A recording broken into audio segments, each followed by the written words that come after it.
Voilà, ça c'est le bus que j'ai pris pour arriver à Bangalore. Bon, je l'ai pas compté dans le total, hein, c'était 700 roupies. Et je suis bien content parce que le bus sans clim, il était à 3,50 et là franchement j'en aurais chaud. Et là on va prendre le métro. Donc nous on est là, comme ça, tac tac tac tac. On s'arrêter là, ou là, enfin voilà, quelque part là faut que je vérifie. Il y a toujours la sécurité dans les métros en Inde.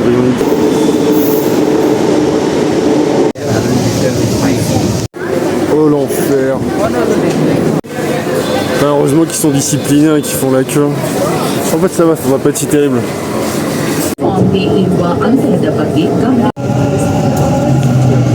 C'est marrant, ils ont des espaces pour l'allaitement dans le métro.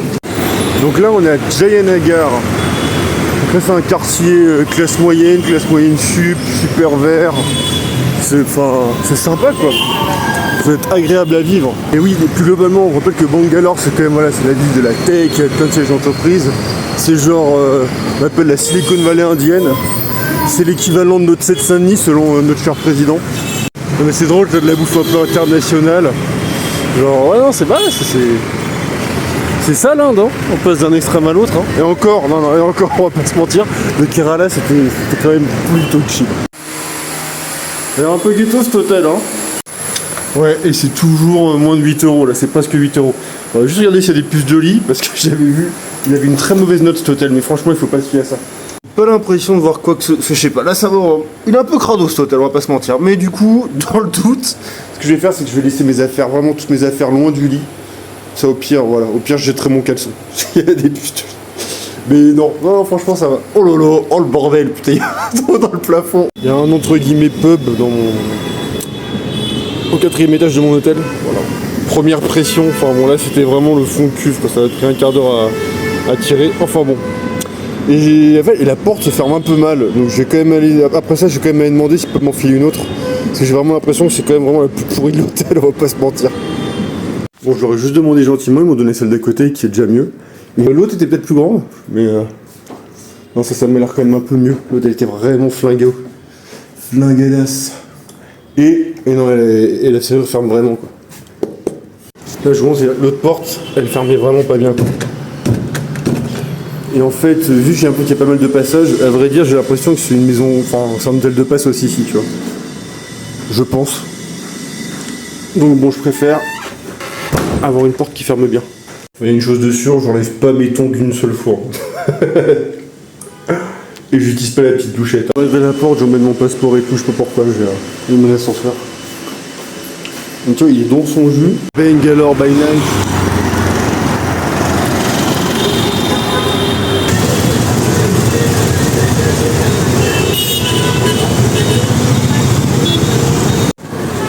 Je la cherche. Je cherche une petite bonbonne de gaz parce que là c'est la première fois qu'il n'y a pas de cuisine vu que c'est un hôtel. Ah, je m'en sors pas de lui.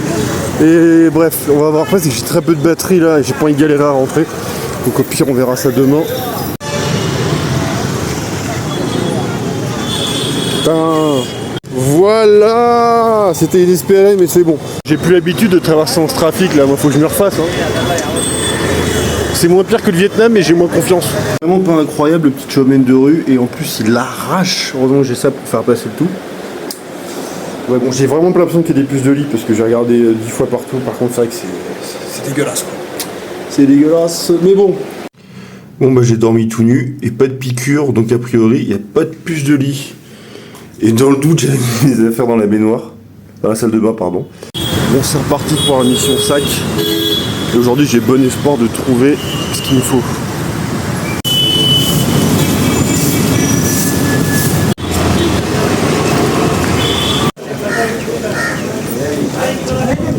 Je crois que c'est pas vrai. On a un peu changé de cadre. On est plus dans le centre. What's up?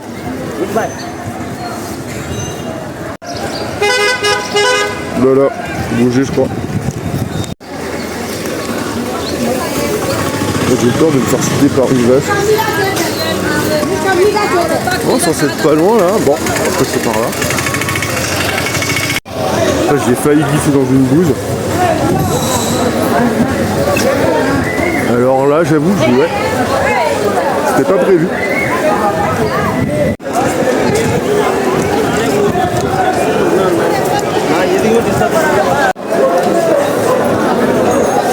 Ouais, je crois que c'est à gauche. Je te fais me faire choquer.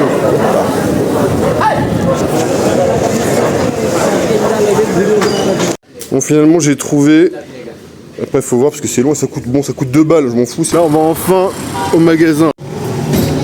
On est enfin. Hey, pense pas que kaya. Je sais pas si vous vous rendez compte du savoir-faire, faut le savoir-faire. Juste que chez nous, c'est même plus, ça existe même plus. Attends, let's check, yes. Donc là, c'est des bons gars en fait, on s'est trompés tous les deux. On a le maître là, qui fait son truc, là le pote. What's your name? Zuberhan. You? This guy? Aboum Khan. Mais ils bossent les mecs, hein. Ils bossent.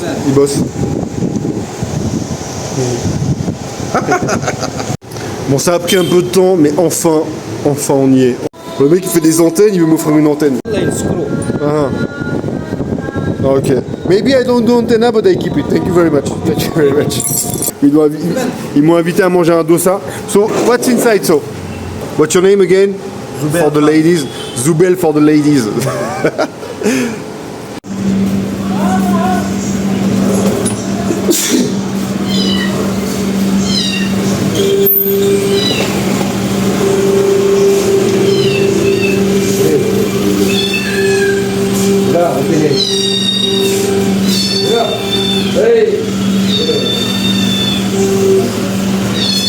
J'ai plus de batterie, mais regardez-moi ça, il a l'air de se passer un truc. Hein. L'Inde, c'est vraiment... Bref, j'aime vraiment ce pays. Je prends le bus, tous les 3 km, une école d'ingénieurs. Enfin, je veux dire, c'est quoi là? C'est un pays, voilà, c'est un pays en développement, on va pas se mentir. Il y a de... C'est quoi le pourcentage de personnes qui font caca dans la rue? Je ne sais plus. Mais genre, c'est un pays qui bouge et c'est beau quoi. Ça c'est un peu la sauce de poisson indienne, c'est du black salt. En fait le black salt, bon, c'est du sel qui est mélangé avec de l'asafoetida. En fait c'est une résine qui pue, mais genre ça sent un peu le soufre. Mais à bonne dose, ça apporte vraiment un bon goût sympa. Et ils le mettent notamment dans le jus d'orange. Non mais sérieux, regardez-moi ça, c'est clair. Non sérieux, c'est clairement sous-côté. Putain, ils ont des tomates d'herbol là, c'est ce truc là. Bon, ça s'appelle comme ça en Colombie. Bon là on est au jardin botanique, on se fait une petite balade. Ouais, pour vous donner une autre vue. Ouais, ça a bien un goût de melon ce truc là, c'est délicieux. Vous voulez du cliché, voilà du cliché.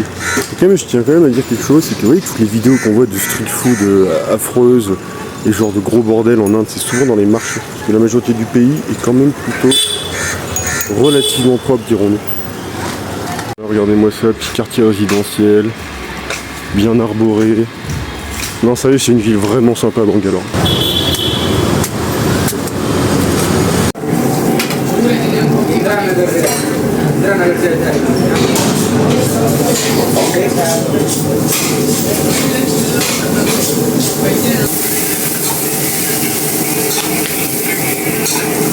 Que vous dire, non, mais la quantité du beurre de ce machin, c'est un délice.